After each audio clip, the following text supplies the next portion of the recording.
Okay, so we have here number 10, no? So we have here the supporting cable A, B, and BC are oriented so that the components of 316 Newton force along AB and AC are 185 Newton and 200 Newton respectively. No? You're asked to determine the angles alpha and phi. Okay, so ang figure. No? So given na that.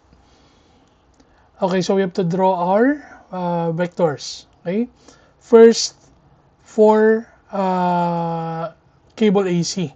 Okay, so ang basang problem, ang ato ni AB is 185 Newton. Ang ato ni AC is 200 Newton. So, naon tang AC. If we're going to start with the AB, may naman problema, it will give you the same answer. Okay? Starting with AC. Ang angles nga phi is this one with respect to the vertical, no? So, ara. Similarly, no, ari siya di. Vertical. Okay? So, that is 200 Newton. Next, isog punta ang aton nga AB, no? Sara. Again, ang angle ta, same, no? With respect to the vertical, so ari siya. Respect to the vertical. Then, ihulog ta ang aton nga 360 Newton, which is purely vertical. Okay? So, ara. Connect na. Okay? So, that is your 360 Newton. Okay? Actually, from the figure, ang given sa aton tatlo ka sides ang triangle. So, masolve ta ni ang included angle, no? Which is angle phi, dire. Ang masolve ta dayon ang aton nga phi. Di ba na? So, using your cosine law, okay? Three sides are given. We have here opposite, opposite sa aton nga included angle. So we have here 185 squared is equal to 200 squared plus 360 squared minus twice the product of that two sides, no? Minus 2 times 200 times 360 included nga angle nga phi. Okay? Now using your calculator to solve for phi, 93 degrees. Now, solving for alpha, no? Before ta ma-solve ang alpha, no? Dapat mabalaan ni angle nga ni. Okay. So kung makita nyo, this is just opposite angle. So that should be also phi. Okay. Next, we're going to label this as theta. Okay, ang amo ni angle, no? Ang dito pangitaon, theta. For theta, we can solve that now using your sine law. Okay. So sine law, you have here 185 over sine of the opposite angle, sine phi or sine 19.93 equals 360 over sine theta. Now solving for theta, we have 41.56 degrees. Okay. Now, kung makita nyo, ang 41.56 daw kayo imposible. No, kaya ko piningta more than 41.56. Okay? So, kung makita, taga pa mo na, no? So, more than 41.56. So, for this problem, we're going to use the supplementary angles, no? Sa trigonometry ta, no? Ang supplementary angle, amo na yung angle nga kung idugang ta, no? Or duha ka angles nga kung i-add ta, that is equal to 180 degrees. Okay? Ang complementary naman, no, ang duha ka angle, no, kung i-add mong duha ka angle, ang iya nga sum is 90 degrees. Okay? And so for this example, we're going to use a supplementary angle. So theta is only 180 minus 41.56 degrees, or that should be 138.44. Okay, kung kwaon yung sine kag cosine sa 41.56 kag 138.44, it will give you the same answer. Okay, sabot silingon, supplementary angle sila. Okay? Now, solving for alpha. Okay, ang alpha naman, since straight line ni siya mo ni alpha ang ginapangita ta, this is theta and this is phi. So ang aton nga alpha is only 180. 180 ni straight line. Binantas ang phi, binantas ang theta. Right? So alpha is equal to 21.63 degrees. No, so answer na ni. Ang theta naman, or ang aton yung phi, sa babaw, no? So that is 19.93 degree.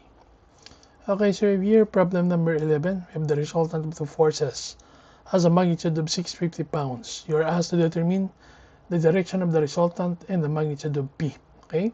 So for this problem, ang given naman, ang resultant, ang magnitude ng resultant, tapos ang force ng 500 pound, ang isa ka component, no? 500 pound.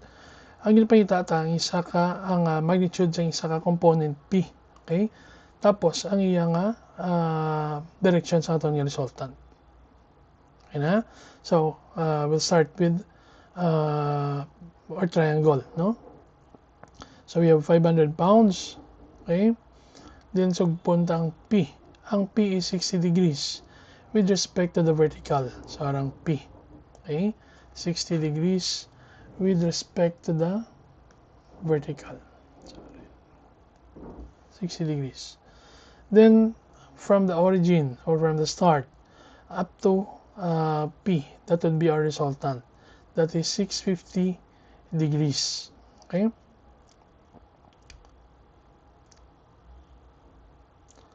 $650. Okay. Masolve na nga rin ang angle. No? Nga rin. Okay? Kay straight line man that is 120 degrees. Panasan ko lang ha.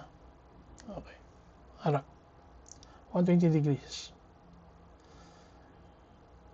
Okay. Next, we're going to label this, ang line between sang blue kag violet as alpha. Tapos ang sa baba, we'll label this as phi. Okay. We're going to solve alpha and phi using sine law. Okay. First, for alpha, we have 500, no? Muna yung aton yung alpha, muna yung opposite. Okay. Ang aton 120, muna yung opposite ya. Okay. So we have 500 over sine alpha is equal to 650 over sine 120. Now using your calculator, solving for alpha, that is equal to 41.77 degrees. Okay. Now, for phi, using the theory on the interior angle of the triangle, now we have phi is only equal to 180 minus 41.77 degrees minus 120. So phi is 18.23 degrees. Okay.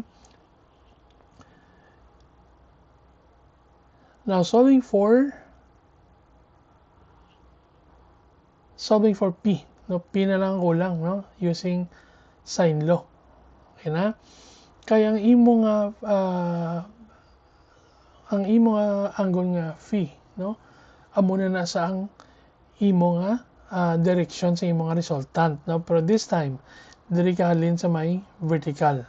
Okay? Now solving for P using sine law, we have P over sine phi. Ayan mo niyang opposite, no? Is equal to 650 over sine 120. Okay? Solving for P, that is 234.80 pounds. No? Muna yung mga sabat. Okay? For P. Ang direksyon naman ka resultant, no? 18.23 degrees, which is your phi, no? With respect to the vertical, kaya angle ta diri. Okay? Now, kung kaon na ang imo angle diri, muna na nga, ang imo nga sabat is kung ano man yung angle with respect to the horizontal. Okay, so for number 12, we have here the resultant of the 15 Newton and 30 Newton force is 65 Newton. You are asked to determine the angle phi and alpha. Okay? So makita ta din, no? Na nga aton nga 30 Newton, ang angle niya with respect to the resultant is phi. Tapos, ang aton yung 15 Newton, ang angle niya with respect to the resultant is alpha. Okay? Doing ta. First, you have your 30 Newton.